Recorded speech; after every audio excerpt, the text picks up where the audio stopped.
మొన్న ఈ జనసేన, బీజేపీ, తెలుగుదేశం పదే పదే మీటింగులు జరుపుకుంటున్నాయి. ఏవైతే స్థానిక సంస్థల ఎన్నికల్లో సీట్లు ఎవరికి ఎన్ని కావాలి అన్నటువంటి దానికంటే కూడా కలిసి పనిచేసి గెలిపించుకోవాలి అన్నటువంటి.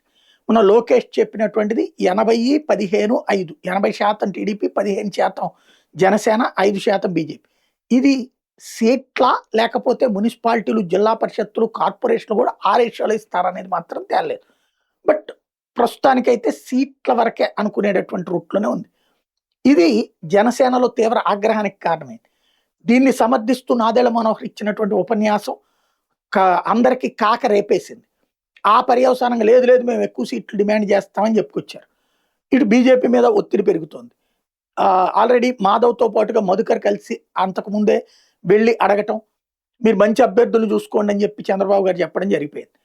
ఇప్పుడు ఈ అనౌన్స్మెంట్ 80-15-5 అన్నటువంటి తర్వాత తీవ్ర ఆగ్రహవేశాలు వ్యక్తం అవుతున్న వేళ చంద్రబాబు నాయుడు గారు తెలివైన పని చేశారు. అసలు ఏ నాయకుడు కూడా పర్సంటేజ్ మాట్లాడబాకండి, సీట్ల పర్సంటేజ్లు, సీట్ల రేట్లు మాట్లాడబాకండి, అది అధిష్టానం చూసుకుంటుంది, మీరు ముందు కూటమిగా కలిసి గెలవడం మీద కాన్సన్ట్రేట్ చేయండి అని చెప్పుకొచ్చారు. వినడానికి బాగుంటుంది. ఆచరణలో రేపు పొద్దున జనసేన బలంగా ఉన్నామన్న చోట్ల సీట్లు తగ్గిస్తే, తెలుగుదేశం బలంగా ఉన్నామన్న చోట్ల సీట్లు తగ్గిస్తే, బీజేపీ కావాల్సిన సీట్లు తగ్గిస్తే ఆ అసంతృప్తులు పెరిగి పెద్దవై వివాదానికి కారణమవుతాయి.